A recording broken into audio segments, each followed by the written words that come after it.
Thurmon was born in DeQueen, Arkansas, December the 29th, 1944, and he lived in Arkansas until he moved to Texas. He lived with his grandma all his life. He was never adopted. They just told him his name was Thurmon Cross. He hated his name. He never liked the name Thurmon. He never was close to the cross because that was his stepdad, and stepdad didn't have nothing to do with him. He never really felt love as a little boy. Thurmon's mother, she wasn't a nurturing person. When he was 6 months old, she put him in the middle of the road, and his grandma said, "Wanda, you can't do that." And she said, "Hey, if you want him, go get him." And Mama went and got him out of the road, and she was 13.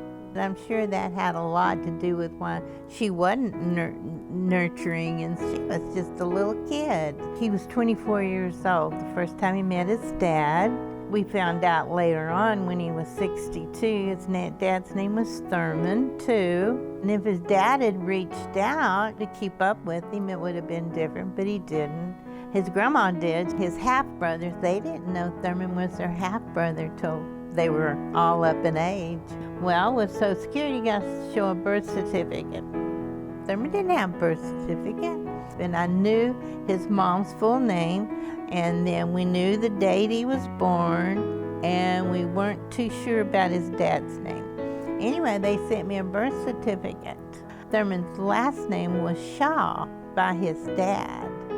And that's when we found out. I said, "Thurmon, no wonder your mother doesn't want to talk about anything. She was 13 years old when you were born." "No, she wasn't." I said, "Look, here it is."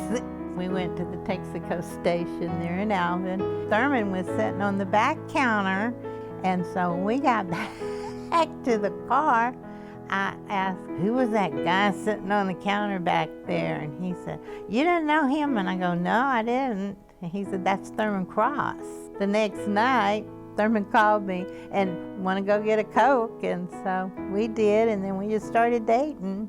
We got married at Church of Christ there in Oklahoma City. Then as soon as Thurmon got out of the Army in '67, we moved back home, moved to Alvin. And then we had our 2 daughters, Roxanne and Holly, and bought our house on Trovery Road, where I had lived since I was in the 3rd grade. I wanted that house so bad. Been in that house now would be 50 years. It was 50 years in October. Anyway, 1966, he went into the service, and he was in the Army, and he was at Fort Sill, Oklahoma. Lord was looking out after him because all his platoon, his group, was going to Vietnam, and they were standing on a corner waiting for the bus, the bus to pick them up, and then they were going to California and then on to Vietnam. And some lieutenant came down the sidewalk. He just started pointing at people, and he said, "If I pointed at you, step out."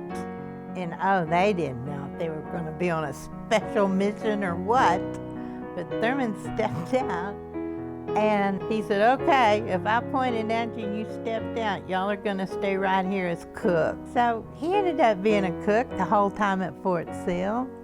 I think he felt like he should have gone because a lot of his friends got killed, a lot of close friends. He loved golf. And his best friend that he played golf with, he was the biggest disc jockey in Houston. He was on KIKK, and his name is Art Yancey, and he's in the Broadcasting Hall of Fame for DJs. And he played golf every chance he got. He was a pipe fitter. He was working. He'd get up at 4:30 in the morning, go to work, get him a bite to eat after work, and he'd go straight to college. And so he didn't get home till 10:30 or 11 at night, but he did it, and they were going to give the award, and he started talking about the person that won it. And I go, "Oh my goodness, that sounds like Thurmon." And how he had a long drive because, I'd go from Lake Jackson to Alvin when he got through with school. and never missed a night. He never missed one night of school. And then he had a 4.0, and I thought, oh my goodness. Anyway, it was Thurmon.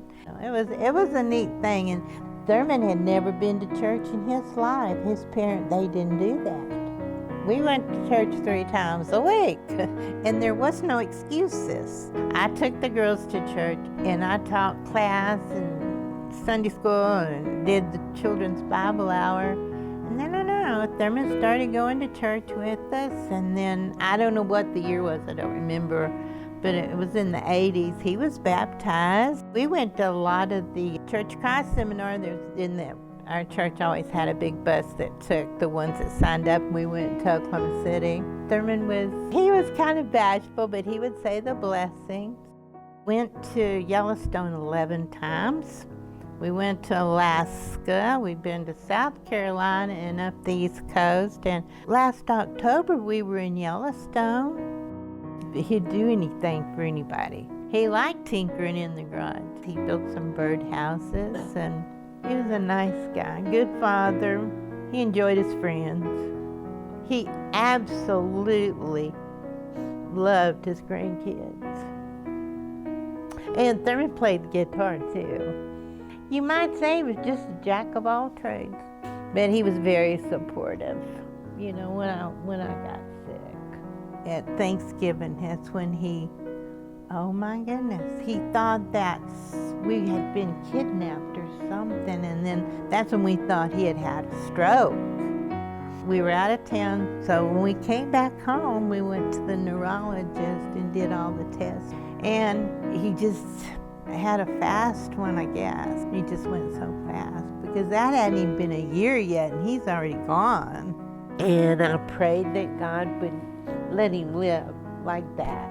He went so fast. He couldn't talk. Last thing I heard him say was, "I love you." That's the last thing he ever said, and that's pretty good. Some people don't get that opportunity.